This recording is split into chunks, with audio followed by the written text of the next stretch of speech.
Well, welcome back, everybody. My name is Maxwell, My name is Andrew. and we're here with another rarefied air video. This is a makeup episode. We had a mishap where none of my audio got recorded. It's just Andrew. We've got a recording of us putting all of these characters into this wonderful tier list, and just Andrew talking and explaining his points of view and then going, yeah, that was a really good point, Max. After a minute of silence, uh, and maybe we'll put that up as like a behind the scenes or something like that. But this is the makeup episode, so that you can get the two double wear experience that you've come to expect. Um, uh, and speaking of the experience that you've come to expect, what exactly are we doing here again, Andrew? Well, this is a third part in our tier list where we are ranking all of the Marvel Snap cards on how well their mechanics represent the characters from the comics they are based on. Exactly, exactly. Normally, we organically go through down the list and pull up cards, talk about them, rank them. But like I said, we're going back and re-recording our reasoning. So this time we're going to go from bottom to top of the new ones that we ranked, introduce them like normal, and just kind of explain why we put them where we did. Yeah, unfortunately, you're not going to get an in-depth discussion as typical. If I do end up uploading Just Me, you'll get my in-depth discussion as normal, but you will unfortunately uh, be without Maxwell's input. Okay, so start off. We're gonna gloss over these two. We have Infinite Giganto. 6 cost 20 power. You can only play if you played no cards last turn, and 6 cost 14 power. You can only play it in the left location. These end up in the covet. These ended up in the coveted. Who is this tier? We don't really have much to say. Those will be covered in part 4. Yeah. Moving Stay past that, tuned for Andrew's research corner next time when he's researched those. we have the two people from last week's research. Not last week's. It's been like 4 weeks. Last time's research corner, which were Darkhawk and Deathlock. Based on my Yeah. research on both of those characters, we ended up putting both of them in F because what their powers are didn't really match up at all with what they do in the game. So Yeah, Darkhawk, he can fly. He's got a you know a darkness in him, a gem that makes him have emotional problems. That doesn't really translate to your opponent having a bunch of cards in their deck, really in any way. And with Deathlock, he seems like he should be a villain. He's not. He's just kind of a cyborg super soldier, and um, that's really just weak. It's weak sauce. Does not correlate to his character at all. What he does. moving on in F, we have Ghost Rider. 4 cost 3 power on reveal. Summons a random card you discard to this location. We didn't feel that this card really had anything to do with Ghost Rider. Quite the opposite, actually. His stare dooms people to hell, does not bring them back. Bizarre choice on that one. After that, we had a Hobgoblin, and actually, this is a double whammy. Hobgoblin and Green Goblin. We talked about at the same time as they're very related. This was an interesting one where they're very similar in what they do, and indeed the characters are very similar. However, what's kind of confusing about how these were set up is that Hobgoblin is just sort of like a copy of Green Goblin. Um, he's just Green Goblin 2, you know, um, and that is weirdly like inversely reflected, right? Like Green Goblin is the lower cost one of the two. Hobgoblin is higher cost, at 5 - 8. And their ability, the ability that each of them have, is that when on reveal they switch sides. They have negative power, so you play them, they go to your opponent's side, and your opponent has to deal with them being there and mucking up their board with negative power.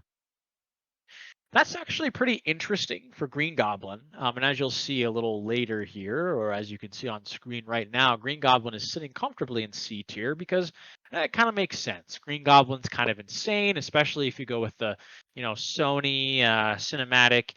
universe version Tobey Maguire movie where he's kind of crazy and the Green Goblin mask talks to him when it's off. And so I kind of like the idea of him switching around, and you got Oscorp Tower that switches things, kind of interesting. Whereas Hobgoblin, he's not like Green Goblin at all. He's just a guy that has the Green Goblin aesthetic, but he's Hobgoblin instead. And that's not interesting. Like I guess I kind of get like from a design perspective, they want Green Goblin again. But I don't really think that is a good justification for that being very characterful. So we put it in F. It's a choice we could somewhat justify for Green Goblin, but Hobgoblin we could not. Moving on from that, well, we have Hawkeye, 1 cost, 1 power. If you play a card to your next turn, he gets +3 power. We put him in F because that ability has nothing to do with Hawkeye at all. Yep, he's a guy who shoots arrows. One thing that we did say that I thought was really funny was, Hawkeye has a bunch of special arrows. The arrows that he shoots in the game, he like fires like a kind of like a flare arrow that highlights the location. And like you were like, yeah, I don't like, what is that arrow? What does that even do? Like, what is that? He's just like one in every corner. It's like some weird like sensor array arrows, but I don't know what that has to do like with why him does he gaining get power. more powerful? Yeah. Like there's a lot of characters that end up in F or D and we're like, oh, this character has a cool animation. And his animation, I mean, it looks cool, but I don't even know what it's supposed to be. Like I don't get what it is, Up next we had the Hood. Now the Hood is a one cost or 1 energy, -3 power card. On reveal, he adds a demon to your hand, which doesn't really make sense. He doesn't like summon demons. That's like not his power set. He has magical abilities. He's got 2 guns.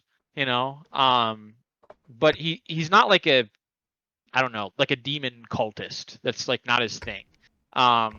Yeah. And so him summoning a demon, I mean, he falls into that pit trap that too many Magic characters fall into in this game, where he just kind of does a thing that's like a spell, and it's just not him. I don't. Why does he do that? Yeah, unfortunately, as this is a re-record, the people at home will not get to experience the 5 minutes of me trying to figure out a character my mind was remembering as Master Diabolico, whose name is Master Pandemonium, whose body is made up of demons, who I was saying is a better fit of. But I still believe Master Pandemonium would be a better fit. But they don't get to hear me trying to look for this guy and then eventually getting up and go getting a Marvel guidebook to find him, which is unfortunate. Yeah. But rest assured, there is a better character that you could be having, Mr. Pandemonium, instead of the Hood. That would fit this mechanically very well. The Hood does not. Continuing the 1 cost trend here, we have Human Torch as a 1 cost 2 power. He's an F because his ability is when he moves, double his power. Nothing to do with Human Torch. Pretty straightforward. I feel like generally just characters that can fly in this game. I want to see. We should definitely do, like, once we finish doing all the characters, on like 2040 or whatever. We should go back and look over all of the cards and see if there's any trends. And I feel like a trend to me that's emerging is characters that can fly don't tend to score very well. And I don't know why. Like, it's not like most of them are, like their abilities are based on them flying. But I just feel like, I don't know, like they just go, oh, they can fly? Yeah, we can just staple this ability onto them. Like, his energy? Oh, yeah. And it really makes you wonder, like, I mean, I don't know.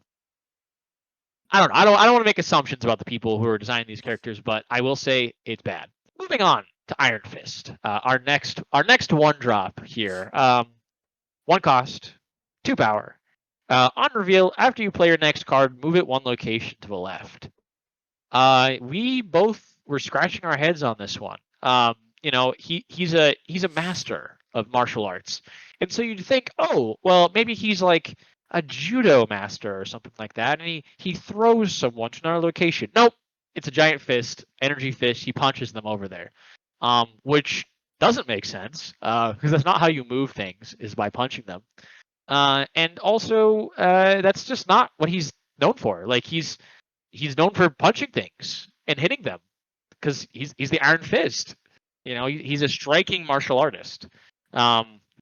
He wrestled down a dragon. That's why he has the dragon on his chest. That's not just a thing on his costume. He has a tattoo that he got when he wrestled down a dragon.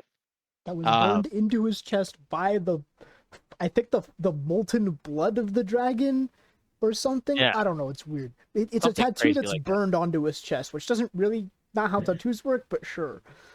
It's magic, you know. What are you gonna do? But ultimately, yeah, the man doesn't make sense. Um, yeah, and I don't get it. I don't get it. Yeah. Moving on, we have Jane Foster Thor. She's a 5 cost. I think she has 9 power now. On Yes. reveal, you draw every 0 cost card from your deck. Now, the joke with Jane Foster Thor is she draws the hammer of Thor and Better Ray Bill. We ended up putting her an F just because, one, that's not what she does at all, and two, it kind of feels like a betrayal of this, specifically this version of Jane Foster, because part of Jane Foster Thor was trying to like move Thor onward from being defined as just like Thor's girlfriend, and this effect is just like she gets Thor's hammer for him. Yeah, kind of whack. You know, like it definitely smacks of being a little tone deaf. Yeah. I mean, I do like that she has more power than I guess Thor, but you know, yeah, it's kind of weird that she's like the hammer fetcher. I don't really get that at all. Moving out of the slums into the projects, going up to D tier. What was the first one that we had on this one? First D tier card was the Helicarrier. 6 cost, 10 power, when discarded to fill your card hand with random cards. We were giving this a D because it's like with this card kind of being destroyed, it's kind of like, yeah, I guess if the Helicarrier crashed, a bunch of people would like show up to find out. But like it doesn't fit into the discard thematic identity. It doesn't really make sense with the shield identity because they're not going to be able to discard it. And all in all, it's like its effect is only mediocrely justifiable, and it doesn't fit in with any of the things it's part of. Yeah, it's definitely kind of related, but and the shield thing adds a little swag onto it, but it's not quite there. I even have a shield deck, and this card like sticks out like a sore thumb in that deck because it just doesn't work. None of the other shield cards discard, and I'm like, oh, I mean, I guess I have a 6/10 on turn 6, but I mean, that's not very exciting. So D. After the Helicarrier, we had Hellcow, who Andrew didn't know very well, but we didn't have to do a research corner because I did a research corner a while ago before we started making these videos, and because I wanted to know like what Hellcow was. Um, Kind of funny, I forgot to mention this when we did the original recording, but Hellcow actually shows up as a reference in Midnight Suns, the game Midnight Suns. Um, where Eddie Brock, one of the DLC characters. So the DLC characters, they're all related to vampires. That's not really a spoiler. You can watch the trailers and see that. Um, Eddie Brock loves doing research, and he kind of is like a, you know, like he's kind of like a Facebook misinformation kind of journalist. You know, so he's going online like chasing down all these obscure rumors and sightings of people seeing vampires, and one of the stories that he's chasing down, one of these like Bigfoot conspiracy theory style stories, is that there's like this vampire cow that's out there, and it sounds like really bizarre and nonsensical, but it is actually real because it's Hellcow, a cow that was bitten by Dracula. Because Dracula, he was weakened. He was in a barn. There was only a cow, so he fed on the cow's blood, and became a vampire because Dracula fed on its blood. And that was just kind of a weird thing that happened a long time ago. And Hellcow has since shown up in Deadpool because it's funny, kind of, in that sort of Deadpool kind of way where sometimes it's just not really funny, but it like you go, oh, that's kind of funny. It's funny in Uh, quotation marks. yeah. But putting all that aside, personal bias, I guess, against Hellcow. Um, Hellcow's design, it is a vampire. It does discarding, which is why it's in D. Because what I understand about it is that it is a vampire, so it discard cards. That makes sense. Even though that's not a very strong thematic thing, that does make sense with all the other vampires in the game. But why is Hellcow so powerful? It's a cow, you know. It's not Morbius. It's not Dracula. It's the Hell Cow. It's not even Why Blade. 4-8? Yeah. So yeah, and I forgot to say, it's a 4-8. It discards 2 cards, um, and it's in D tier for those reasons. Yeah. Well, we got a double threat of Iron characters, but the first one up we have Iron Heart. 3 cost 0 power. On reveal, give 3 of your other cards plus 2 power. It has nothing to do with Ironheart, really, that much. Yeah, I mean it relates to Iron Man, and we'll talk about them together. He's a 5 cost 0 power. He doubles the power at the location that you're at. The cards, they have similarities, right? And unlike some cards, like Moon Girl and Devil Dinosaur, where you go, that makes no sense, and they're related, but it still doesn't make sense. These cards are kind of, where you're like, I kind of get it. Iron Man technology, it augments people, and it can be used in supportive ways. And it's a stretch, but it does work. And I do like it. They're related. They both 0 power. They both buff people. But that's not a very strong part of Iron Man's or Ironheart's identity. I would consider that to be like, one of the many layers of the sort of Iron Man, uh, you know, uh, sector. Um, and I think that it's actually much better represented in a card that we read at the same time, Rescue, which scored significantly better than Iron Man and Ironheart. Um, and remind me, why did Rescue score better? I actually I don't remember.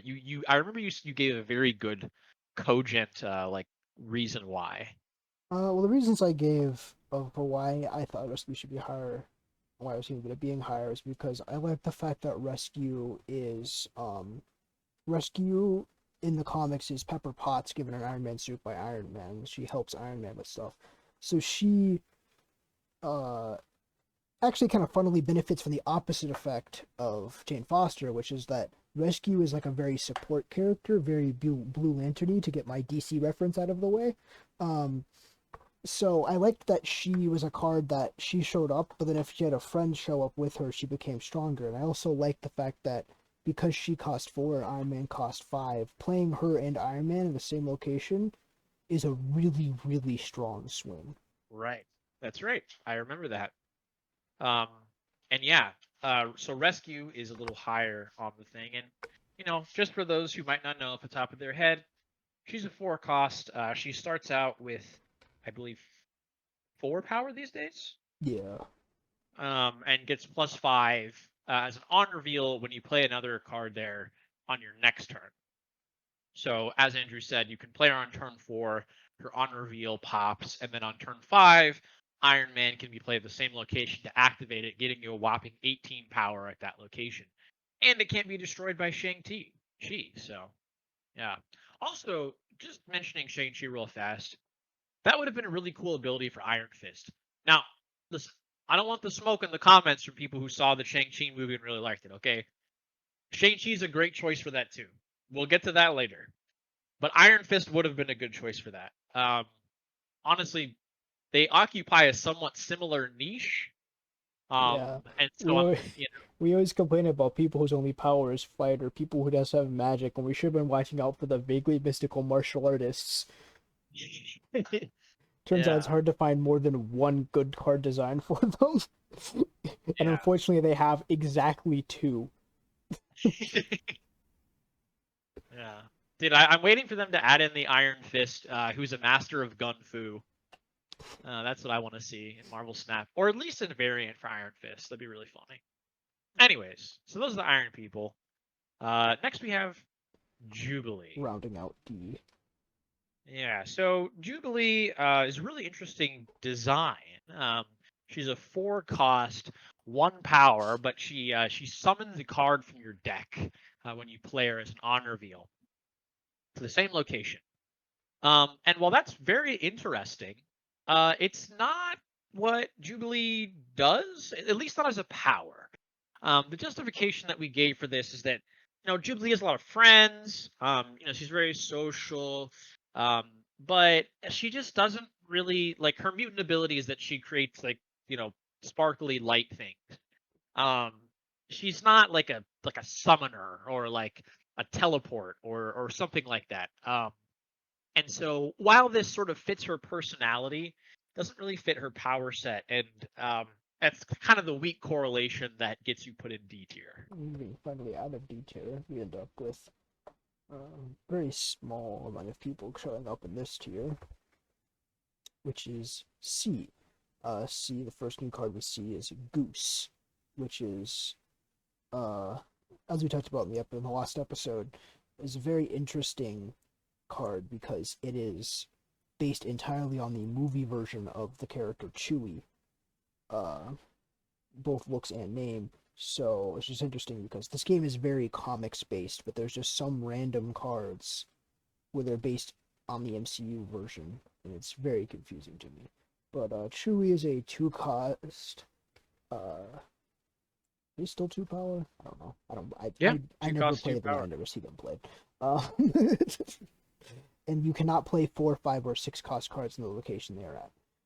They ended up in C because I was able to convince Smash it by argument of, because Goose is a Flurkin. For those who don't know, it's an alien that looks like a cat but has a bunch of like tentacles and stuff in its mouth. And my justification was, for lower tier threats, it doesn't see them as being dangerous enough, so it just sits there's a cat and they can come in. But higher tier things, it shows off its monstrous side to, because it perceives them as threats, and they go, I don't want to go there. There's some weird cat with tentacles coming out of its mouth, so they refuse to go there. Though that was the best justification I could come up with. Yeah, and it's not a bad one. Territorial, and that's good enough to be in C. Yeah. So we already talked about Green Goblin, so we'll go ahead and move over to Jessica Jones. Now she is kind of an interesting inversion of Rescue, design wise.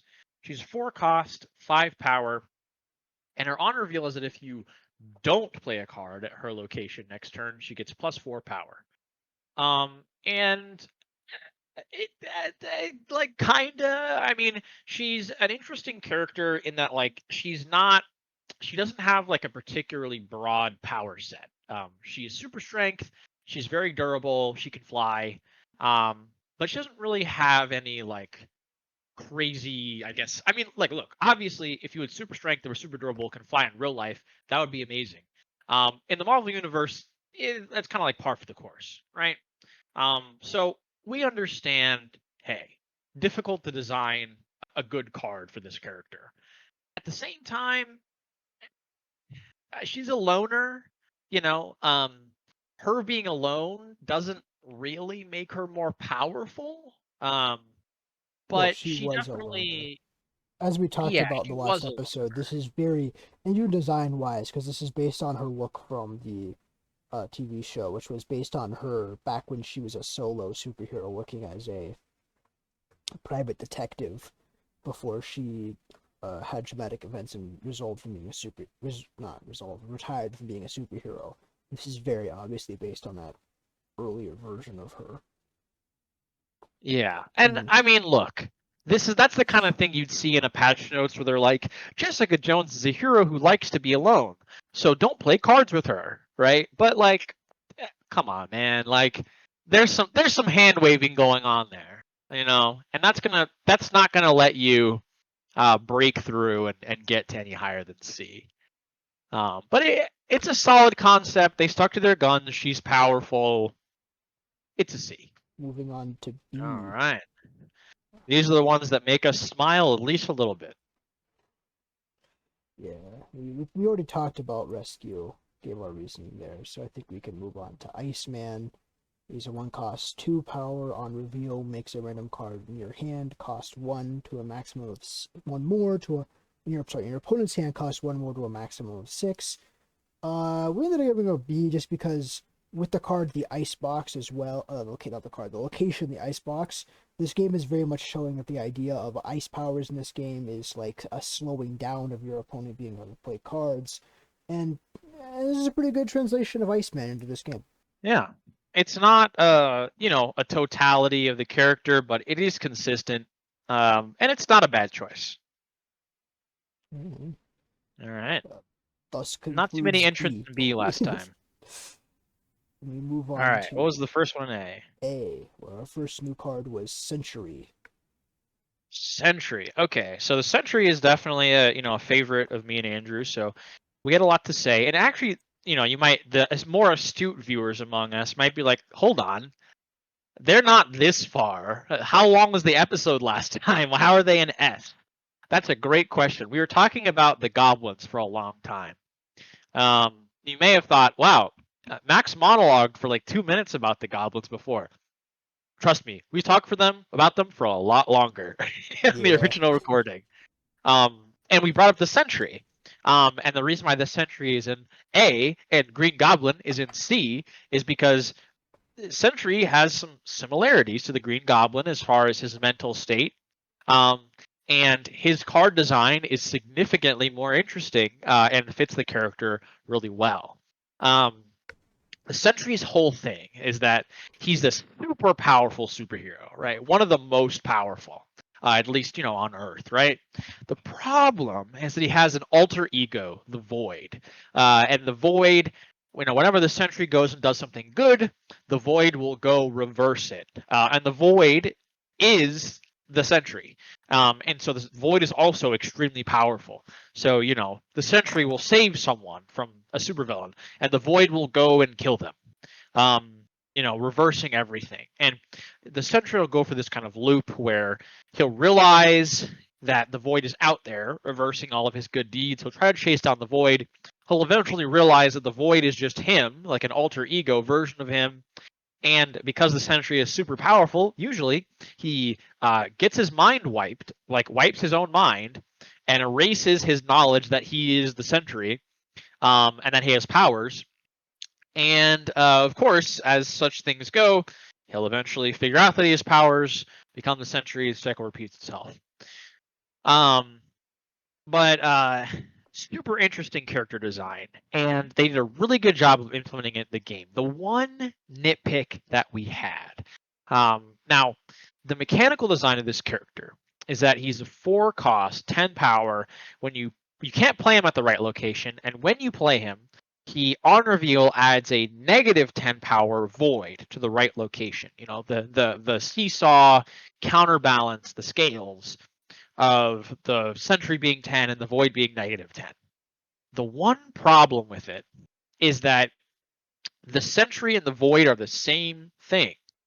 And so it doesn't really make sense for the Sentry and the Void to be kind of separated in the way that they are. And we thought that it might be better if the Void was or the Sentry was like Claw, where you project like an ongoing effect, so that you'd have to neutralize it with some kind of special powers, right? Like as if you were like mentally fixing the Sentry instead of just putting a gun to his head with like Deathlock or Carnage or something. Because again, the Void just is the Sentry. And so how do you physically destroy the Void without physically destroying the Sentry? That doesn't really make sense. And that's the only thing that's keeping him out of A, or rather Sublime, because he is an A, because it's just that little niggling detail that's just not quite right. We have Thor and Betteray. We can put these in the same category of they have hammers. When Thor's 3-cost 4 power puts a 0-cost hammer that is 0 power. I think gives him +6 power. Yep. Yes, Yeah, and Better Ray Bill is a 4 cost 5 power. I don't remember if his hammer has power. Is it 1 power? it's 1 power. Yeah, Yep. it's 1 power and doubles his power. Um, very similar. We ended up putting them here. They make sense. They do both have the ability to throw their hammer and then bring their hand and then their hammer returns. They're both people who are powerful in their own right, but with their hammer are significantly more powerful. So we thought that fit. Yeah, and one thing that Andrew said I thought was made a lot of sense is the reason why Beta Ray Bill is more powerful than Thor in game is because he's more powerful than Thor. Beta Ray Bill beat Thor up when they first met, and he didn't have a hammer. Yeah. So Odin gave him a hammer. And here we go to uh what's the real fun part of this is that we don't have many people in B and A. We did get a lot of people in Sublime. What can I Starting say? out They get it right sometimes. starting out with Gambit. Gambit. So Gambit is a 3 cost, 3 power card. On reveal, discard a card from your hand to destroy a random enemy card. Now, I'll admit, I was thinking A, and Andrew argued me up to Sublime Design, and I agree. Um, he checks all the boxes. Gambit, he's energy powers, he throws cards. And you'd think that you couldn't get it wrong, right? You're like, look, he throws cards. It's a card game. How could you get it wrong? And yeah, they didn't get it wrong. You know, sometimes the dramatic irony doesn't pan out. It just works out. They said, hey, this guy throws cards, so he throws a card from your hand and destroys an enemy card. And it's even random because, as Andrew, elaborated on last time, he doesn't pick a specific card. He doesn't go Ace of Spades. He just throws a random card from his deck that he has. That is, he can use anything as a energy projectile, but he prefers cards because he can just have a whole deck of them, and it just works really well for him. He's got some flair too. I'm sure that's part of it. But yeah, it's a sublime design. I don't have much to add, so here's a Gambit fun fact. Because of his ability to imbue objects with physical power, he can swing his pole with the force behind it of a train. Dang. That is a fun fact. Moving on to Ghost, 4 cost, 5 power. Oh yeah, they really changed her. Because it used to be a 1 drop. She's 3 cost, 5 power. 3 cost 5K. Only one number, one numeral off on one number, so I'll take it. Ghost's power ability in the game is ongoing. Your cards always reveal last. We end up putting Ghost in Sublime along with Invisible Woman, who's very similar. She is a 2 cost 2 power ongoing. Your cards here don't reveal until the end of the game. Because they're very similar. Ghost power in the comics and also in the movie that neither of us watched is she can make things invisible or intangible. Not both at the same time though. Invisible Woman can make things invisible and project invisible force barriers.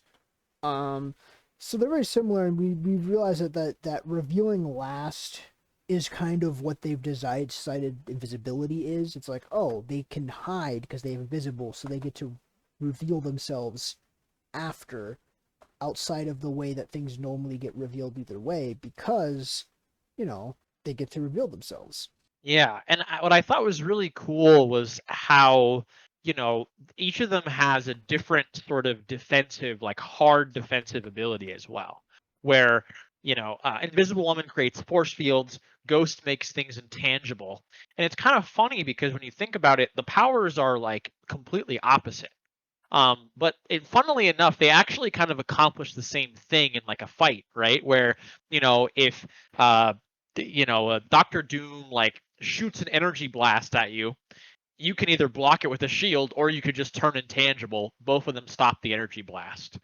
Um, and it's interesting that they have sort of this yin yang kind of thing where like they're different, but they kind of accomplish the same thing in a way. And so the cards have very, very similar designs. And yeah, they just make sense. Sublime, in fact. Moving on Yeah. from that, we have Hazmat, who is a 2 cost 2 power on reveal. she gives every other card -1 power. Hazmat in the comics, she's part of the. Why did I decide to name them? I don't remember the name. She's she's a young superhero. The young Avengers, but the new one. Um, Yeah. And that's I mean that's kind of a fun fact. It's not like super important to her character, at least as far as design here. But as the name would suggest, she wears a suit because she has trouble controlling her powers, and her powers, she's like mega toxic basically. And it just makes sense, right? I mean, she's crazy toxic. She has trouble controlling her powers, so it affects everyone.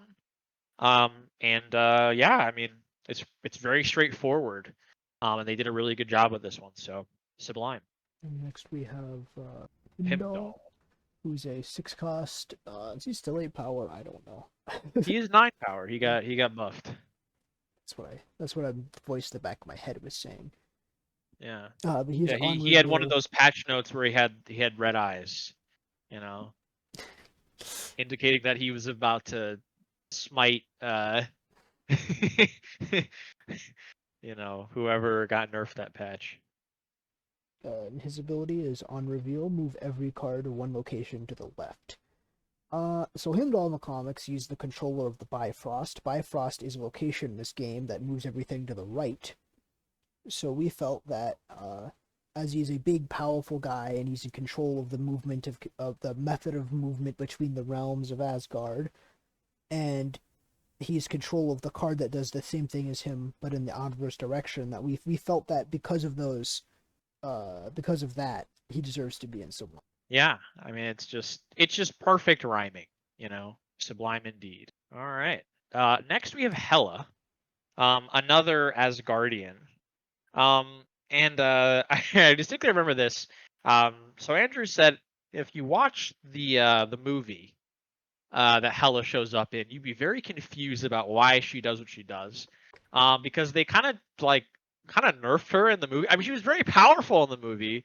She just didn't have like really any of her like meaningful abilities. She kind of just like animated a bunch of blades and stuff. But in this game, she's a 6 cost, 6 power, on reveal, resurrect all cards you discarded to random locations. And resurrect is one of those cute little words that they used to kind of demonstrate that they understand this card's flavor, and they understood the assignment. Hela's ability is that as the name would suggest, she is the Norse god of the underworld, of hell with one L. And Hela has control over the realms of death, as you would expect, a god of the underworld. And so she can bring people back to life, just as she does here. And so her, mounting an assault with legions of the dead, it makes absolutely perfect thematic sense, and therefore is a sublime design. Yeah. Don't really have much to add there, so let's move on to our next card, which is Hulk. 6 cost, 12 power, and as always with these cards that have High evolutionary variants, we are reading them based on the high evolutionary variant because, they have to have some cards that do nothing for new people, so they decided to just give them effects later, so we're going to review them all based off that. Now, Hulk, big, strong guy. Makes sense. He's a 6'12". Now, a thing Max had to ask me about this card, and is the reason why it ended up in Sublime, is the question Max asked was, does the Hulk get stronger as he absorbs more radiation? And the answer is yes. We have multiple examples of future versions of the Hulk, the most prominent being the Maestro, who are much stronger than the Hulk is currently due to being around long and absorbing more radiation, making them stronger over time. And because of that fact, and the fact that when you have evolutionary, whenever you end your turn with unspent energy, he gets +2 power if he's on the border in your hand. The Hulk is a perfect design. He's a big, strong beater who gets stronger the more energy is around. Yeah, it's perfect. He's even good without adding the extra layer of high Evo, and he elevates to Sublime with it. Perfect. Yeah, he Magnifique. would definitively be. He'd probably be the only one who doesn't get an F. I'll be honest, without Evolutionary's intervention. I mean, listen, Cyclops is pretty boring. So I mean, him having Yeah, but no traits is it's pretty funny. he's It's pretty not fun. like I would put him in D. I would put him in D, honestly. yeah, but that'd just be as a joke. I mean, yeah, Like yeah. I I know don't he's just a kind of a milquetoast white person, but like that does not perfectly translate to having no ability. Yeah. I don't know. We need to watch. I mean, well, you don't really like TV shows, but I still need to watch X-Men '97. As we're recording this, it's X-Men '97 is almost done. It's got like one more episode. It might have already released like yesterday or something like that, but I want to watch that, and maybe X-Men '87 has a more interesting characterization of Cyclops. But usually, like I feel like we may have talked about this last time, but I feel like the reason why he dates telepaths is because his head is just empty, and they're just like, he has no thoughts. It's so nice. You did in fact mention that the last time when we Yeah. ranked Cyclops for the first time. And rounding out Sublime and rounding out the cards in this video, we have Hulkbuster armor, which is now what is it? 2 cost 3 power. Yeah. Got in one. 2 cost 3 power. Excuse me. On reveal, it merges with a card in the location and gives it its power.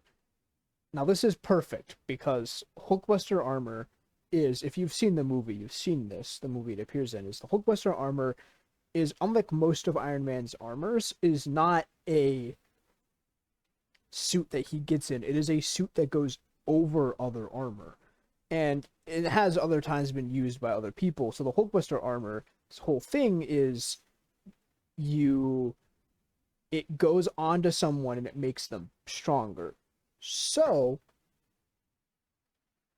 this card does exactly that, and it is a perfect translation of Hulkbuster armor. Sublime indeed.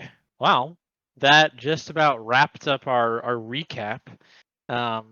Next time we'll be returning with another a normal one of these, or perhaps a super special project. But I don't want to get too in depth with that in case it doesn't happen next time. But we're cooking up some other ideas. There's going to be some other things coming down the line. So stay tuned for that. And of course, stay tuned for us continuing our epic quest to rate and put into tiers all of the cards in Marvel Snap based on their flavor. We'll see you guys next time. Mm-hmm.